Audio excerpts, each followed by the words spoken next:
So, throughout your career, you've brought so many important narratives to the forefront. What was it about Delete Me that attracted you to this project? Several things about Delete Me was just mesmerizing. Initially, I think it was um, just the notion of speaking up or being a voice for Mm, women of a generation where your expression can be taken away from you, or like your um, just the minefield that is exploring your sexuality, basically, and exploring the social arena of high school and early college years and stuff like that. But it grew to be, as I got into reading the scripts more and I got to meet Tia Sophia, who plays Merit, it ended up, to me, it was mostly about this sort of super, super intimate friendship, and yeah. how relationships that are that intimate and that feel that solid, how they'll rock, or who you, what colors of your personality or your your characteristics as a friend, how they stand through a storm, like the Mm, one we get to experience in Delete Me, with the social pressure and the social climbing that is, and who's going to be there for you? Are you going to be there for them? Will you understand when you're in power, when they're not in power? Will you then be able to reach out to that person? And is there maybe even in, because we don't really label either Merit or Marion's sexuality. yeah. They have a very, very close friendship, and it's, homosocially, um, I guess that would be the translation, translating from Swedish here. But the boundaries of their relationship aren't crystal clear. Yeah. And with all the things that are happening as they go through this part of their life, this coming of age ritual in Norway, very like prominent cultural ritual. Um, yeah, they're just being tested, and it's showing just how immensely human they are in that situation. And I also loved that Marion was such a go-getter, in a way that I haven't really played a character like that, because she's not really good at what she does. Um, she's, yeah, she's very flawed in Yeah. her persuasion of her goals. Great answer. And perfect segue to this next question. But you've played so many powerful female characters throughout your career. Who are the women in your own life who shaped the storyteller that you are today? Oh, wow, beautiful question. There's been friends, there's been cousins, elder cousins.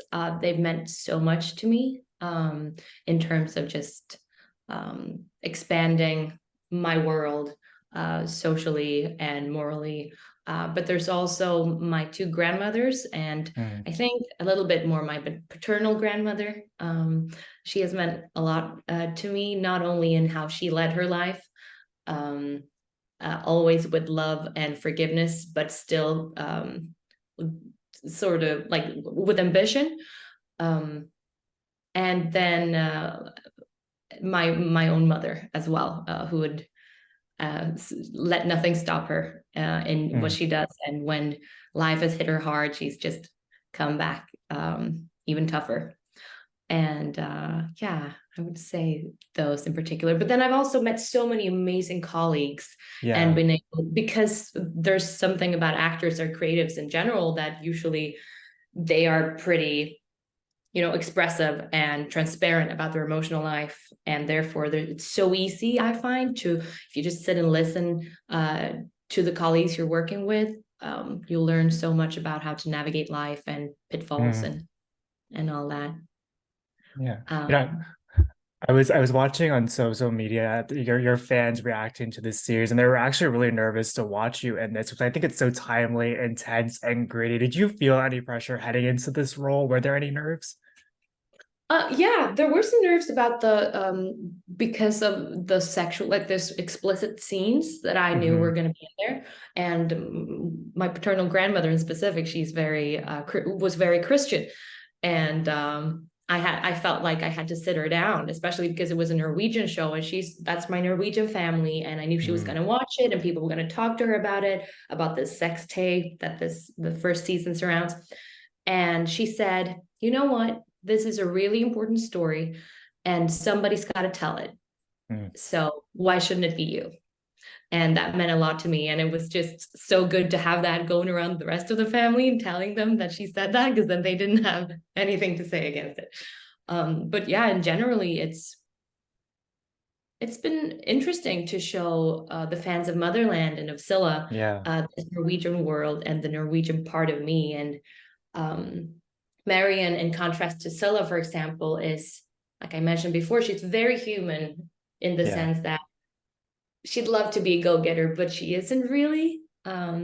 Scylla she grew up leading a very tough life and always being on the run, whereas Marion grew up in a safe and sound environment, um, in the welfare state of Norway, like middle-class parents, but she wasn't content with her social position, I guess. She wasn't, all of a sudden, there was a switch as she was in her later teens where she felt, yeah, sure, I've been doing my biggest hobby, which is synchronized swimming, and I have my best friend, but it's not enough for the person I want to be.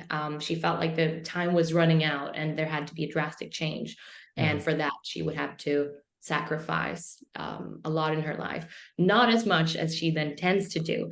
You know, she has not a very naive, just humane and a yeah. little, yeah, relatively protected view on the world and was not at all prepared for what happened to her. Whereas Scylla has this armor and this, Mm, you know, she has these tools to navigate the world with. She will manipulate, whereas Marion not so much manipulates. She's very, just like, you can see everything on her face, her dreams and needs. And when she's one-on-one put against her best friend in this like um, um, what would it be called, initiation party yeah. that cooler girls are throwing, you could just tell it's like, it's almost hard to watch, and it was kind of hard to play because Mm, when you're supposed to be that vulnerable and just do anything to get on that bus, which is what they're trying to do, and it's really hard not to really open your, like Amalia's heart for that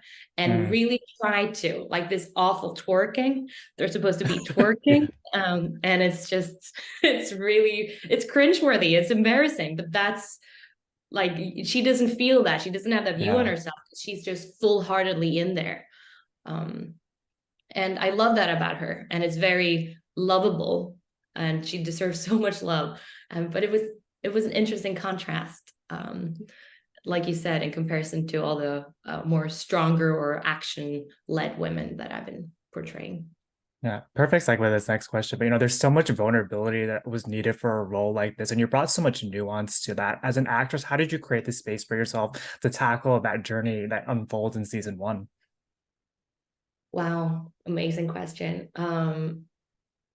I would say a lot of it was about just grounding myself with whatever I needed, which was, like I told you about, I needed for my sanity to have a conversation with my grandmother, but I needed to ground myself in different ways within Norwegian culture, I think, to be able to tap into where she was going. And then practically on set, it was more about really getting to know my co-stars. And they are amazing people, both Sjur and Axel. Yeah. That I would have my sex scenes with, they are just brilliant people with a wonderful way of meeting their colleagues and so respectful. And we would just feel like a total team. And then it was so much about just having a very transparent and to the point conversation and constant dialogue with Yeah. the show's creator and director, Mary Christiansen, because she has a very strong vision. Mm, And we needed to communicate our respective boundaries and needs and wants for that, to be able to achieve a common artistic result. Yeah, like you're saying, Marie wrote and directed this series. Is the filming experience different when the person who's created this world is also at the helm directing? What was that collaboration like? Yeah, it is very different, I must say. It in a way, like it's really interesting how different it is. Most because, it's written in their heads, so Mm, and they're the one trying to make it happen. So therefore their vision is crystal clear. yeah. Is at least what I've experienced with Maria. It's really cool though that if you have a suggestion and she's agreed with it, or we're working on the scene, it's really easy to just to change it around, because the writer is there and present and in charge, which I love. Um, and so, yeah, to have an open conversation with the writer, to have a direct call or like a direct line to a writer is always golden. We had that as well on Motherland with the showrunner, and I just find that when the writer's voice is present, it does Mm, all the difference for the confidence it gives us, and you understand why the words are there and the way they yeah. are. And for me, it was also very helpful because Maria, she had done so much research and she's Yeah. kind of from academia. So she's written like these big theses on female sexuality on TV. Um, so I knew that whatever she's putting in there is symbolic, or like it has a history, a rich history, like is frequently referenced into Yeah. other cultural pieces, and that was very interesting and raised my confidence with her. Mm. Yeah, we were talking about vulnerability earlier. Now, Marie leveraged a lot of close-up shots to allow audiences to feel the emotions that these characters are feeling. How challenging were those scenes compared to others that you filmed for the show? It was so what we did a lot of in season one, and that was so cool, and that I was really like very much in awe of that creative decision, was that we used a body cam. Mm, So I don't know the translation like weight wise, but a 15 kilo in kilos camera that looks like a big like camera that you use for TV shoots was like put on me through a rig. So I had the camera there, and it was like a backwards turn backpack sort of for that mm, camera.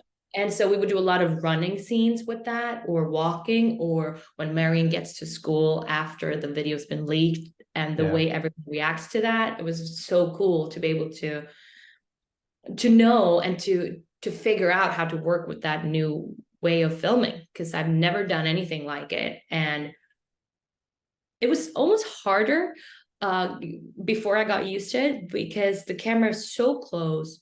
Yeah. And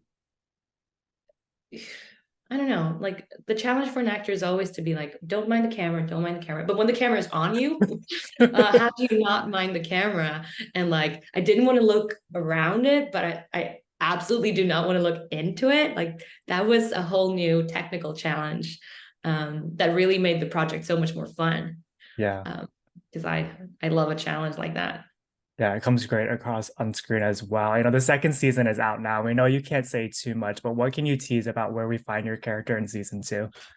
So where we find my character in season two is a huge shocker from where we found her initially in season Yeah, one, or depending on which way you watch it, because of the the reverse. mixed Yeah. chronological. Yeah, which is also one of those like creative decisions that, because Maria is the creator and director, and writer, she can pull something off like that, and Mm, it works yeah. in my no, but I kind of want to say, but I also at the same time don't want to say that Marion doesn't get the ending she deserves, but she gets a very humane ending. I keep coming back to humane because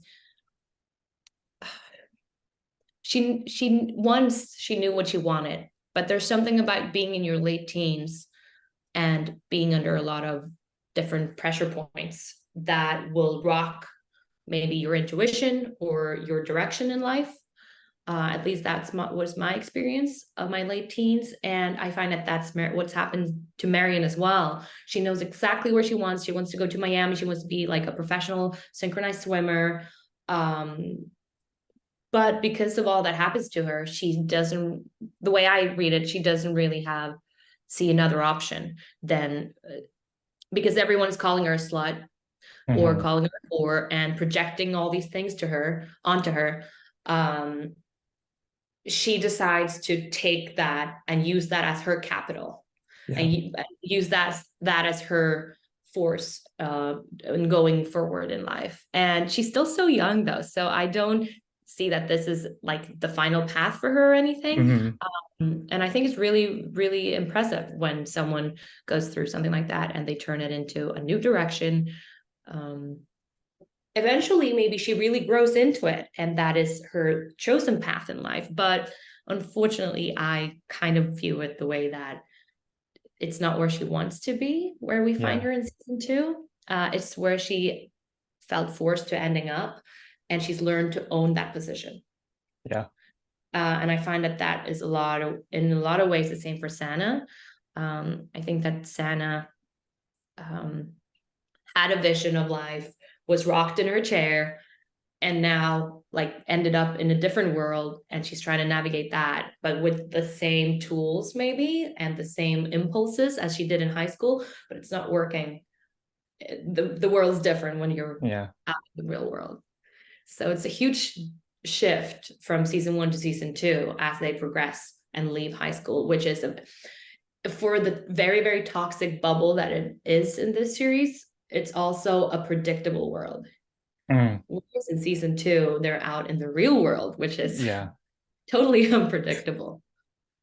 But I think I have time for one more question. But you've also started Motherland Fort Salem. That fan base has been unwavering in their support for you and to support all of your future endeavors, Delayed Me included. When you got cast for that project, could you have imagined the impact that it would have had? No, not in any way. I knew it was the biggest project I have ever and the coolest role in a way that I had ever been offered. And I understood that it was going to change life as I knew it, and it Mm. really did. But I did not predict that a fandom would become such a big part of my support system or like of the love in my life. So that was it was a very cool new experience, and it's fortunate for those who get to experience being on the receiving end of that.